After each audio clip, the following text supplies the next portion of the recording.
در پس سپېڅلې نامه سلامونه ستړي مسئ له شال تلویزون څخه لنډو خبرونو ته مرتود هرکلی کوم زموږ قربانم زلیپا کاکړ. د آلمان د بهرنیو چارو وزیرې انالینا بیربوک له دغه هیواده د افغان کډوالو ایستلو په اړه مخالفت کړی. انالینا بیربوک پرته له دې چې د چا نوم واخلي ویلي هغه ژمنې چې عملي کېدلی نشي نه باید تکرار شي. د دې وړاندې د آلمان لومړي وزیر اولف شولز ویلي وه چې برلین له دغه هیواده د افغان مجرم کډوالو د ستنولو په اړه پریکړه کوي او دغه بهیر ته چمتووالی روان دی. دغه خبرې وروسته له هغه زیاتې ګرمې شوې کله چې یو افغان منهایم کې یو الماني پولیس په چاقو ووهل او مړ شو. د هند د بهرنیو چارو وزارت افغانانو ته د ویزې د ورکړې او له افغانستان سره د مرستو پر دوام ټینګار کړی او د هند او افغانستان اړیکې یې تاریخي بللي دي. د یاد وزارت ویاند جیسوال ویلي چې افغانانو ته ویزې ورکول کیږي او له دغه هیواد سره د تګ راتګ لارې خلاصې دي. خو تر دې وړاندې هغو افغان محصلینو د هند حکومت لخوا د ویزې پر نه تمدیدېدو نیوکه کړې وه. د بشري حقوقو د سر بنسټ یو ځل بیا په هیواد کې پر ښځو د طالبانو له لوري لګول شوي محدودیتونو ته د پام راړولو هڅه کړې ده. دغه بنسټ شنبه د زمري پر 6 پر ایکس لیکلي د پاریس له اولمپیک لوبو سره هممهاله په افغانستان کې میلیونونه ښځې او نجونې د زده کړو کار او سپورټ له حقه محرومې دي. دوی زیاته کړې ده چې طالبان باید دا کړنې پای ته ورسوي او د ښځو پر بنسټیزو حقوقونو لګول شوي محدودیتونه لغوه کړي. دا څرګندونې په داسې حال کې کیږي چې د پاریس 2024 کال اولمپیک لوبې پرون پیل شوې او 2 افغان ښځینه ورزشکارانو پکې ګډون کړی و. د ملي پراختیا شرکت وایي د کوش تپې کانال د سربند رغنیزې چارې به د روان کال تر پایه بشپړه او عملاً به له آمو سیند څخه کانال ته د اوبو راګرځولو لپاره ګټې اخیستنې ته وسپارل شي.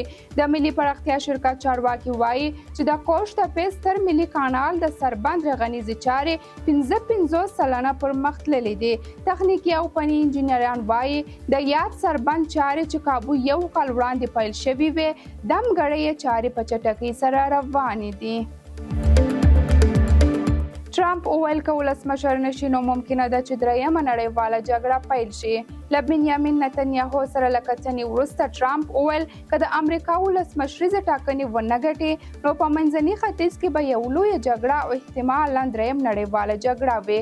هغه وویل که موږ انتخابات وګټو نو دا به خورا اسانه وي او هر څه به په چټکۍ سره ترسره شي مګر که نه تاسو به په منځني ختیځ کې له لویو جګړو او شاید درېیم نړیوال جنګ سره مخامخ شئ. د یمن په الهدیده هوایي ډګر کې د حوثیانو پر مرکزونو د امریکا او بریتانیا هوایي بریدونه کامران جزیره په سور سمندرګي کې د یمن تر ټولو لویه ټاپو ده او په اداري لحاظ هدیده ولایت برخه ده. په یمن کې د حوثیانو اړوند رسانیو د جمعې په ورځ د اګست په 15 نیټه خبر ورکړ چې د امریکا او بریتانیا لخوا 4 ګډ هوایي بریدونه شوي دي. استرالیا، نیوزیلند او کاناډا په یو ګډه اعلامیه کې په غزې کې د سمدستي اوربند غوښتنه وکړه او ټینګار یې وکړ چې د خلکو کړاو د منلو وړ نه دی او باید دوام ونه کړي. دغه 3 هیوادونو په خپله اعلامیه کې د غزې په جګړه کې پر ښکیلو غاړو غږ وکړ چې له زغمه کار واخلي او شته وضعیت نور هم خراب نه کړي. په دغه بیانیه کې د حماس لخوا د اکتوبر 2 نیټې حملې غندنې شوې او له اسرائیل غوښتل شوي چې د فلسطین او اسرائیل لپاره د 2 دولتي حل لارې د ترلاسه کولو لپاره کار وکړي. اوکراین ادعا کړې چې د کریمیا په ټاپو وزمکې د روسیې د پوځ هوایي ډګر بمبار کړي. کریمیا له 2014 کال وروسته د روسیې تر واکمنۍ لاندې ده. تر دې مخکې د اوکراین خاوره وه. ملګرو ملتونو امریکا او اروپا کریمیا د اوکراین خاوره بولي. د روسیې دولتي خبري اژانس د جمعې په ورځ خبر ورکړ چې دغه هیواد امنیتي ځواکونه په سنت پیټرزبورګ کې شاوخوا 1000 تنه مهاجر نیولي دي. د دغه رپورټ له مخې دغه مهاجرو له نیول کېدلو وروسته له روسیې څخه د اخراج له خطر سره مخامخ دي. پولیس وایي دغو کسانو ډېر یې د کډوالۍ له قوانینو سره سرغړونه کړې ده. تر اوسه د نیول شویو مهاجرو د هویت په اړه څه نه دي ویل شوي. د پاریس لمریز د 2024م کال د اولمپیک لوبې پر ځای وخت پرون ماښام د فرانسې د ولسمشر امانویل مکرون، جرمني صدراعظم اولاف شولز او د نړۍ له 100 مشرانو او 10,500 ورزشکارانو په ګډون په پاریس ښار کې پیل شوې. دغه لوبې به د اګست میاشتې تر 11 نیټې پورې دوام وکړي.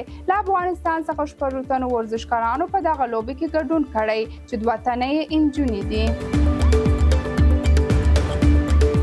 درنو لیدونکو، دا هم د نن ورځې لنډ خبرونه له ملتیا مو مننه. تر بیا ښې چارې.